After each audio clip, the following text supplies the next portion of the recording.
Olá pessoal, nós vamos então dando continuidade aqui à teoria piagetiana, as contribuições de Jean Piaget para a educação, para a aprendizagem das nossas crianças. E aqui nós vamos falar rapidinho e especificamente sobre a construção da moral do sujeito, como é que o sujeito vai desenvolvendo e construindo dentro dele essa percepção daquilo que é certo, que é errado, o que eu posso e o que eu não posso, né? E sobre a construção do número, né? O que o Piaget vai chamar de pensamento lógico-matemático, como é que o sujeito aprendente vai desenvolvendo esses conceitos, vai construindo essas estruturas, né? Muito bem, então nós vamos acompanhando os mesmos slides da aula anterior e chegamos então na construção da moral do sujeito. O Piaget vai dizer que o sujeito ele passa por 3 fases, né? A fase da anomia, da heteronomia e a autonomia, que seria a fase final. Mas o que o Piaget diz é que não são todas as pessoas que chegam a essa fase de autonomia. Vamos entender um pouquinho por quê. Portanto, a fase da anomia está ligada à fase egocêntrica da criança, né? Então, segundo Piaget, essa fase vai mais ou menos até os 6 anos de idade. O que é essa anomia, né? É a ausência de conhecimento acerca de regras sociais e morais. Então, essa fase se estende até os 6 anos mais ou menos de idade, está ligado ao egocentrismo. Então, o que é isso? Essa criança, ela não consegue organizar-se a partir das regras sociais e morais do seu entorno. Por quê? Porque para ela é o centro, esse egocentrismo, né? Eu sou o centro do mundo, né? Tem adultos que ainda tem um pouco disso, né? Tudo tem que girar em torno dos interesses dele, né? Mas enfim, essa fase é uma fase natural até essa faixa de 5, 6, 7 anos de idade, né? Mas então para essa criança, todo o entorno, né? Os pais, a família, a professora, todo mundo tem que estar a serviço dela, né? O mundo existe porque ela existe, né? Então, ela tem uma dificuldade muito grande de compreender essas regras, né? Claro, não quer dizer que na minha sala de aula eu não vou estipular as regras, né? Desde pequenininhos, tenho mesmo, né? Que estabelecer o contrato de convivência, os combinados, o que a gente pode, o que a gente não pode fazer, né? Porque a criança precisa, não é porque ela não tem ainda condição de internalizar isso, né, que ela não vai precisar ter acesso às regras, muito pelo contrário, ela só vai conseguir construir essa capacidade de conviver com os outros se ela justamente tiver acesso a essas regras, né, o que no geral nessa sociedade as pessoas fazem e o que elas não fazem, né, a criança precisa ir sabendo disso. Né? Então é fundamental que a gente tenha isso na escola desde os pequenininhos, mas a gente tem que compreender que essa criança pequena ela vai virar e mexer quebrando regras, porque ela não compreende aquilo, né? Então ela se coloca em primeiro lugar acima das regras, né?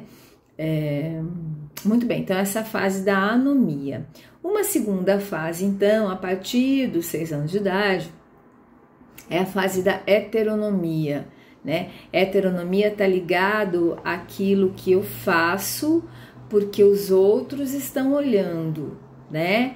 Então, olha lá, heteronomia é o respeito às regras ditadas pelos adultos associados ao convívio da criança. Então, aqui a gente está falando da heteronomia da criança, mas é aquilo que a gente já falou e vamos dar exemplos.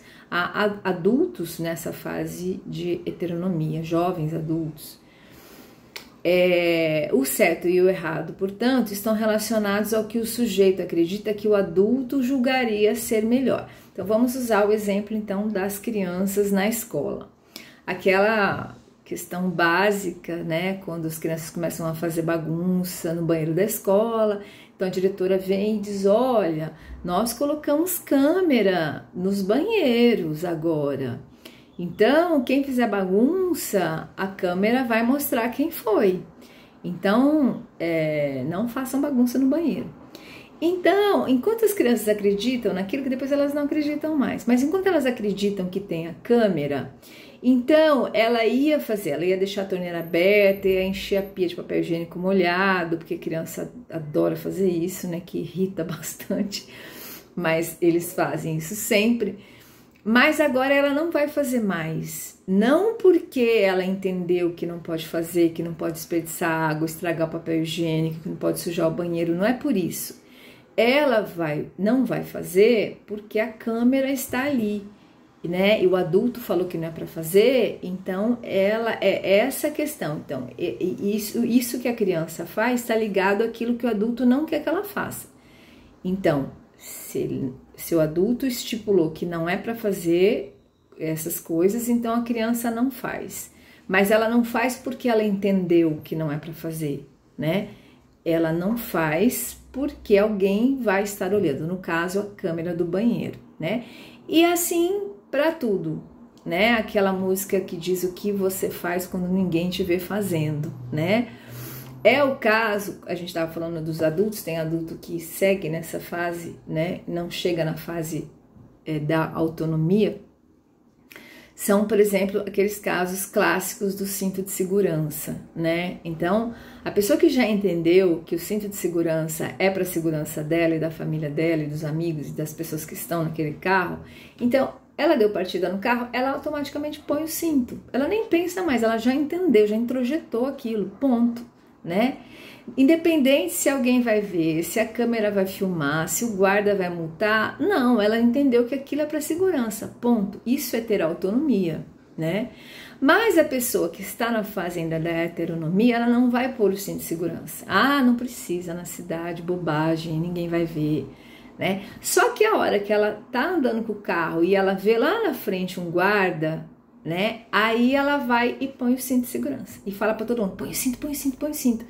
Então a pessoa não tá pondo o cinto para a segurança dela, ela tá pondo o cinto porque a lei diz que ela tem que andar de cinto e o guarda lá na frente vai multá-la. Então é o mesmo mecanismo da câmera do banheiro, né? Percebem? A relação é a mesma coisa, né? Então aquilo que eu não faço, né, na frente dos outros porque é feio, então falar mal dos outros, por exemplo, né? Eu não falo mal, mas quando eu tô só com aquela minha amiga super íntima, eu falo, meto a boca naquela pessoa, eu sei que isso é feio, né? Mas como ninguém tá vendo, além da minha amiga que não vai contar para ninguém, então eu faço. Então isso tem a ver com essa questão da heteronomia. E tem adultos, pessoas que circulam, ora tem comportamentos de heteronomia, ora tem comportamentos de autonomia, mas tem pessoas que de fato não conseguem chegar nessa fase da autonomia. Mas enfim, a gente está falando das crianças, né? Então as crianças vão, então assim, a partir então desses 6 anos de idade, ela já tem condição de compreender essas regras, né? Então dificilmente vai acontecer ainda de ela quebrar regras por uma série de questões, de fatores, enfim, mas ela já tem condições de compreender isso, né? Mas de tanto ela conviver com essas regras, né? Então se espera que ela chegue a essa fase de autonomia, né? Então a criança que vai usar o banheiro e não vai fazer nenhuma traquinagem no banheiro porque ela introjetou, ela entendeu, né, que o banheiro da escola é o banheiro de todo mundo, que todo mundo quer chegar no banheiro e encontrar o banheiro limpo, que não pode desperdiçar água, porque o planeta precisa que a gente tenha um consumo consciente de água, que não pode desperdiçar nada, que ela não pode rasgar o livro que ela levou para casa para ler, porque ela tem que devolver para a biblioteca da escola, porque outras pessoas vão ler aquele livro e querem o livro inteiro, que ela não vai marcar, não vai grifar o livro que não é dela, porque ela sabe que outras pessoas vão usar. Então isso é ter autonomia, né? A pessoa não faz aquilo, não vai rabiscar a carteira, né? Não é porque ninguém tá olhando, é porque ela sabe que outra pessoa vai sentar ali e quer a carteira limpa, né? Ela derrubou alguma coisa no chão, ela vai catar. Não é porque alguém tá olhando, é porque ela sabe que alguém daqui a pouco vai pisar, ele molhou porque ela derrubou água, sei lá. Então, isso é ter autonomia. A pessoa não faz. Então, a construção de valores morais e sociais pelo sujeito, né? Ele já não faz mais as coisas porque os outros estão olhando, ou não deixa de fazer porque os outros estão olhando. Ele faz porque ele entendeu que aquilo é melhor para o coletivo, ok? Muito bem. Agora nós vamos falar sobre a construção do número pela criança, né? O que o Piaget chama de conhecimento lógico matemático. Muito bem. A autora começa falando que a educação matemática para Piaget deve estar comprometida com o desenvolvimento progressivo e parcialmente espontâneo das estruturas operatórias do pensamento infantil. Portanto, essa questão da matemática, do pensamento lógico, né? Ele, segundo Piaget, ele é uma construção, né? Então, essa aprendizagem da matemática, ela não dá saltos, né? Então, esse aluno chegou no primeiro ano hoje, nunca teve oportunidade de contagem, de contar laranjas, de contar pedrinhas, de jogar bolinha e contar quantas ele tem. Ele não teve essas interações, então ele não sabe contar ainda, né? Não sabe contar de 1 a 10. Ele tem 6 anos e ainda não sabe contar, né? Então, o que a gente está dizendo aqui é que não adianta esse professor já começar a aula dele falando sobre a adição, a soma simples. Porque 8 mais 10 vai dar 18, vamos contar aqui, né? Se esse aluno ainda não adquiriu essa relação, né? Que aquele numeral 8 corresponde a essas 8 bolinhas que ele tem aqui. Ele não fez essa relação ainda, então ele não tem condição de somar. Percebe? 8 mais 10. Ele não tem estrutura cognitiva. Então, o que o Piaget vai dizer é, primeira coisa, esse menino precisa lidar com os objetos, né? A gente vai ver isso um pouquinho mais lá para frente, mas eu só estou explicando para vocês aqui o que é essa construção desse pensamento, né? Que é aquilo que o Piaget fala da assimilação, acomodação, equilibração, né? Aquilo que ele já conhece, né? Aí ele tem condições cognitivas, estruturas para compreender aquilo que já está próximo daquilo que ele conhece. Mas se ele ainda, se não existe essa conexão, né? Como eu expliquei, ele não sabe contar até 8, não tem como ele saber somar 8 mais 10. Primeiro ele tem que saber a quantidade, né? Porque tem crianças que vão contar e elas vão puxando. Você dá 8 fichinhas, ela vai puxando 1, 2, 3, 4. Na quarta, ela puxa mais 2 pecinhas e vai contando, porque ela não tem essa relação ainda, né? Essa correspondência termo a termo. Então, isso também é uma coisa que eu tenho que ensinar, né? Então, eu tenho que... Não, vamos contar devagar. Olha, cada vez que você puxar uma tampinha para baixo, você conta 1, agora 2, agora 3. Isso é correspondência termo a termo. Tem criança que tem essa dificuldade quando chega na escola. Então, é isso que ele está falando. Não dá para...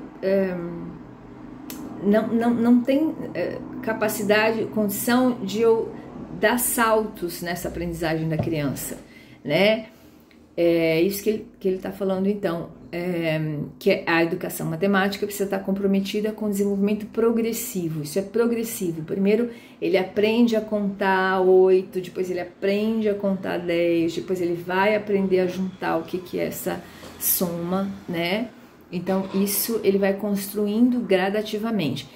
Mas o que Piaget vai falar é que antes da construção desse conhecimento lógico-matemático, essa criança precisa ainda de outras experiências com o contexto real, com os objetos, com as coisas, né? Então, olha lá.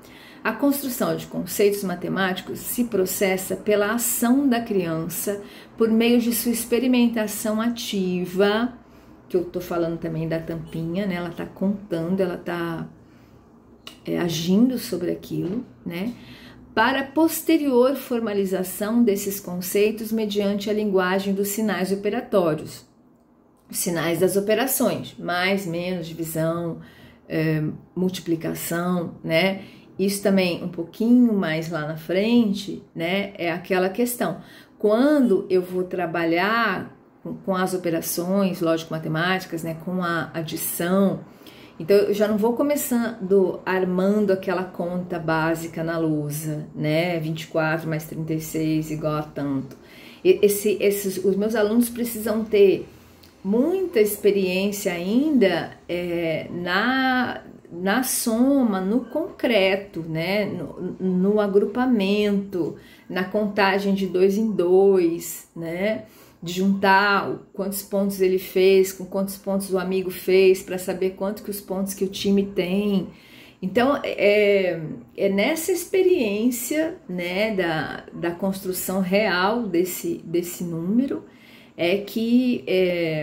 antes da sistematização da conta. Então, a sistematização da conta é lá, colocar dezena em cima de dezena, aquele traço, aquele sinal de mais, tal. Então, antes de chegar nessa sistematização, que isso aí é a coisa mais simples, essa criança precisa construir essa noção, né? E isso daí é com experiências reais, né? Portanto, esses jogos que eles fazem, jogo de boliche, jogo de dominó, são excelentes para ir construindo essas estruturas, né?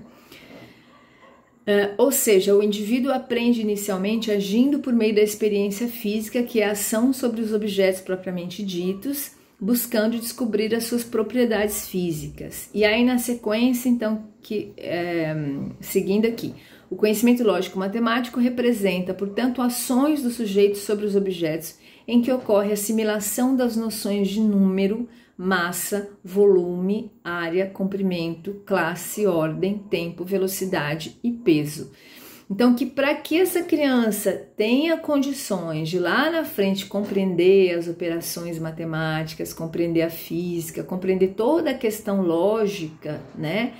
Ela precisa ter construído isso no seu dia a dia, né? Na sua experiência de vida, né? Então, por exemplo, essa questão de massa e volume, tem aquela atividade bem básica que a gente faz com as crianças na educação infantil, dos objetos que afundam e objetos que flutuam, né? Então pega uma bacia grande, enche d'água, pega vários objetos e vai perguntando: será que isso aqui afunda? Será que vai flutuar? Ah, eu acho que afunda, eu acho que flutua. Geralmente os objetos grandes, né, eles vão achar que vai afundar, e os objetos pequenos eles acham que vai flutuar. E aí eles veem que não, né? Que uma moeda vai afundar, que uma bolinha de gude vai afundar, que uma tábua grande vai flutuar, enfim, né? Aí ele vai observando isso, né? E aí, por exemplo, esse é um exemplo de como é que essa criança vai construindo essa noção de massa e volume, né? Então ali ela está começando ainda a compreender, mas ela está começando a formar as estruturas dela para compreender isso lá na frente, né? Porque que aquele navio enorme no mar, no oceano, não afunda, né? Como que ele pode ser tão pesado daquele jeito? É um hotel flutuando e não afunda, né? E como que uma pedrinha simples que eu jogo na água afunda, né? Então ela já vai tendo essa possibilidade de construindo essas estruturas. Então, quando ela chegar nesse pensamento abstrato lá na frente, né, ela já tem estruturas para compreender, porque ela experienciou isso na prática, né? Essa questão do comprimento, né, da medida, da xícara, da balança, né? Isso sempre é fundamental. A gente tem em sala de aula régua, fita métrica, balança, pesar a farinha que eu vou fazer a receita, quanto disso, quanto daquilo, aquela medida do copo, 3/4 disso, 3/4 daquilo. Mesmo que essa criança seja pequena, né, não vai trabalhar com fração ainda, mas ela já está entendendo o que é aquilo. Quando eu falo 3/4, que não é o copo cheio, né, é um copo faltando um tanto.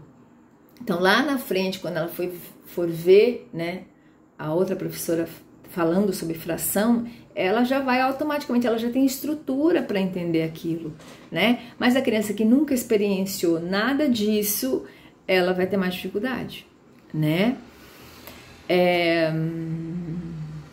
Ok? ok? Então vamos seguir. Aí para o Piaget, a construção do número, ela passa por 3 conceitos básicos, que é a conservação, a seriação e a classificação. O que é isso então? A conservação do número, então, está ligada à invariância do número, que é a capacidade de compreender que certos atributos de um objeto são constantes, ainda que tenha a aparência transformada. Tenho 2 testes, 2 experiências, que são atividades também piagetianas, que tem a ver com essa questão da conservação, que é a conservação de massa, por exemplo, né? A professora pega 2 bolas de massa, massinha de modelar, 2 bolas com o mesmo tanto de massa, né? E faz lá 2 bolas de massa, mostra para a criança e pergunta: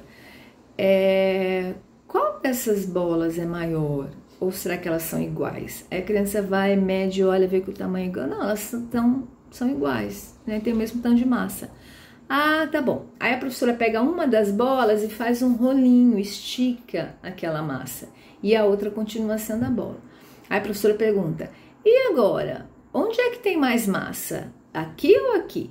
A criança automaticamente, que ainda não construiu essa noção de conservação, ela vai dizer que tem mais massa agora naquele rolinho, porque ele é mais comprido, né?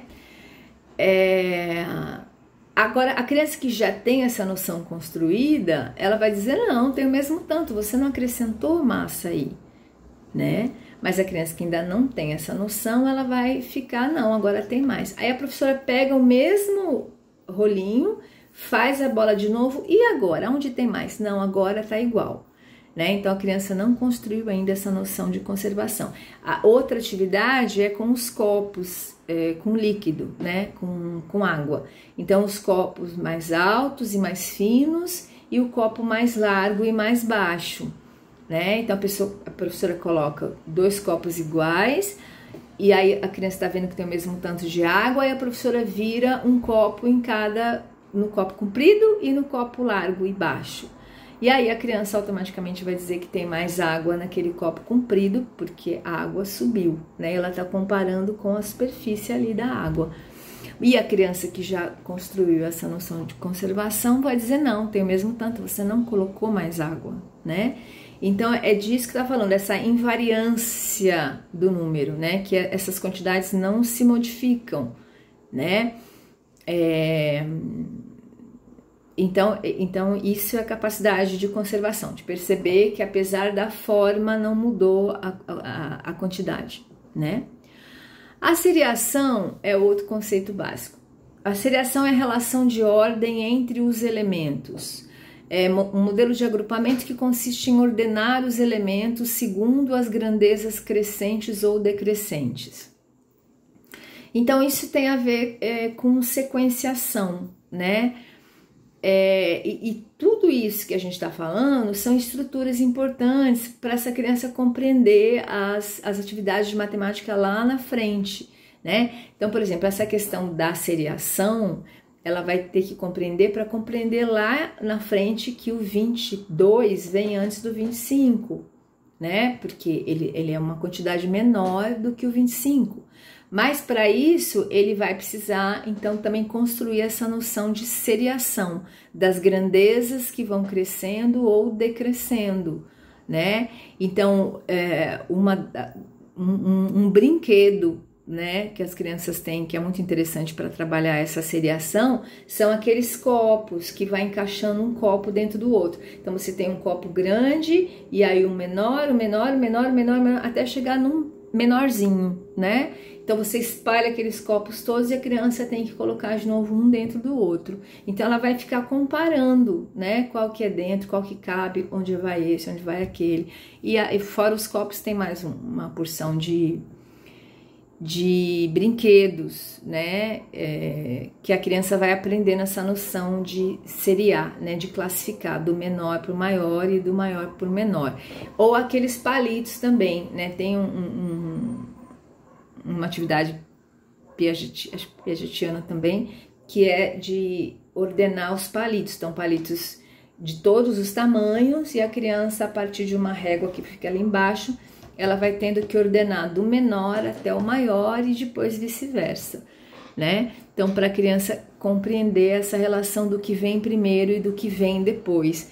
E nessa questão, até a questão de trabalhar os dias do ano, os dias da semana, os dias do mês, né, os meses do ano, tudo isso vai ajudando também a criança a construir essa capacidade de seriação, né? Ah, se ontem foi dia 3 e hoje é 4, amanhã é 5. Ah, se ontem foi domingo, hoje é segunda e amanhã, e depois de amanhã. Então, todas essas atividades, né, do dia a dia que a gente vai fazendo vai ajudando a criança a construir essa capacidade de seriação. E a terceira capacidade de classificação, que é a categorização de elementos, a capacidade de separar objetos, fatos ou ideias em classes ou grupos, tendo por critério uma ou várias características comuns. Então, uma atividade bastante frequente dessa questão da classificação tem a ver com aqueles blocos lógicos, vocês devem conhecer, que é uma caixa cheia de triângulos e círculos e quadrados, né?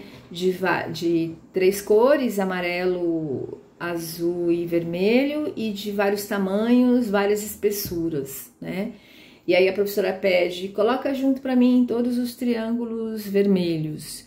Aí a criança vai separando todos os triângulos. Primeiro só os triângulos, né? E os quadrados e os círculos. Separa para mim em 3 grupos.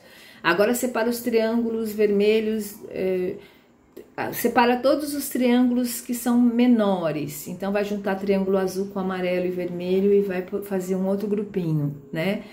Então tudo isso, então essa noção de classificação também, né, de organizar, ela é fundamental para a criança compreender a matemática depois.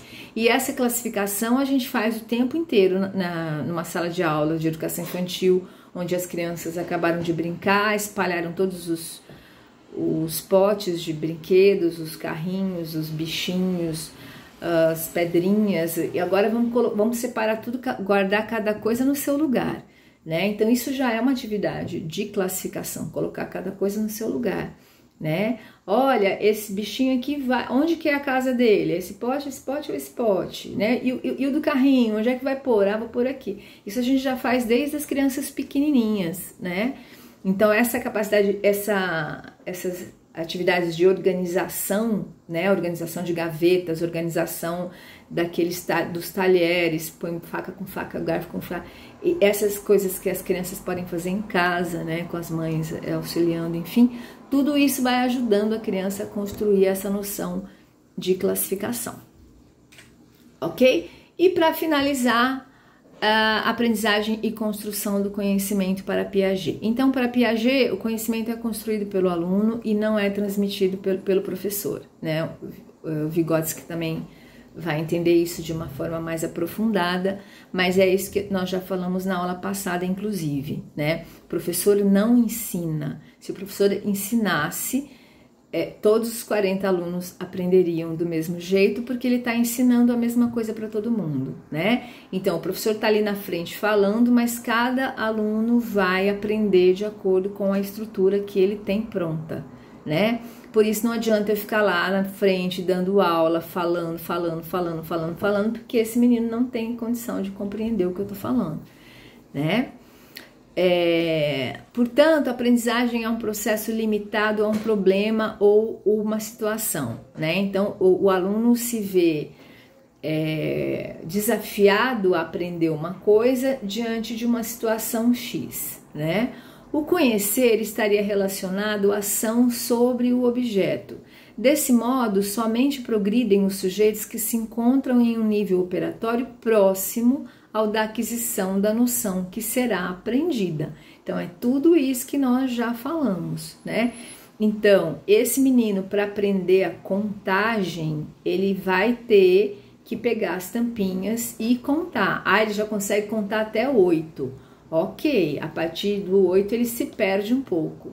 Então amanhã nós vamos voltar e vamos contar até 8 e vamos contar mais, né? Todo dia eu vou estar desafiando esse meu aluno a ampliar essa capacidade de contagem dele, né? Mas é aquilo, se o meu aluno não dá conta ainda de ultrapassar a contagem, né, de quantidade de 8, não tem como eu ir lá trabalhar a noção de operação de adição com ele. Ele não vai conseguir somar, ele não entendeu ainda, ele não faz essa relação termo a termo ainda, né? Então é disso que ele está falando aqui. O sujeito só vai aprender se aquilo que o professor está propondo para ele estiver ao nível da capacidade de aquisição dele, senão ele não vai aprender. Então o professor vai ficar lá fazendo um monte de continha na lousa, o aluno vai copiar um monte de continha no caderno, vai entregar aquela prova que ele não fez nenhuma conta porque ele não entendeu nada daquilo, né? E aí tem professor que vai dar direto, né? Ensinou adição, agora adição do número que sobe, depois já vai para a subtração do número que empresta, e já vai para multiplicação, para divisão, e o menino tá lá, então não sabe nem contar até 8, né? Porque se ninguém ensinar, se ninguém ir lá descobrir onde é que ele parou, né, e for ajudá-lo a caminhar, ele não vai sair do lugar, né? E a escola vai ficando cada vez mais interpretável, né? E ininterpretável, na verdade. Cada vez mais ele vai chegar na escola e não vai entender nada do que está sendo falado, né? E, por fim, para Piaget, o objetivo da educação é favorecer a construção das estruturas cognitivas, né? Como associando os conteúdos escolares à competência cognitiva dos sujeitos, né? Aproximando aquilo que o aluno já sabe daquele próximo conhecimento que ele já tem condição, que é a zona de desenvolvimento proximal que o Vygotsky vai falar lá na frente, que é o nosso próximo assunto. Ok? O que falar sobre Piaget? Nós seguimos mais a teoria vygotskiana, né? Porque ela é mais abrangente, ela vai falar da questão das interações do sujeito com o meio, mediada pelo professor, mediada pelos pares, enfim, né? Mas as contribuições do Piaget são fundamentais para a gente compreender, né?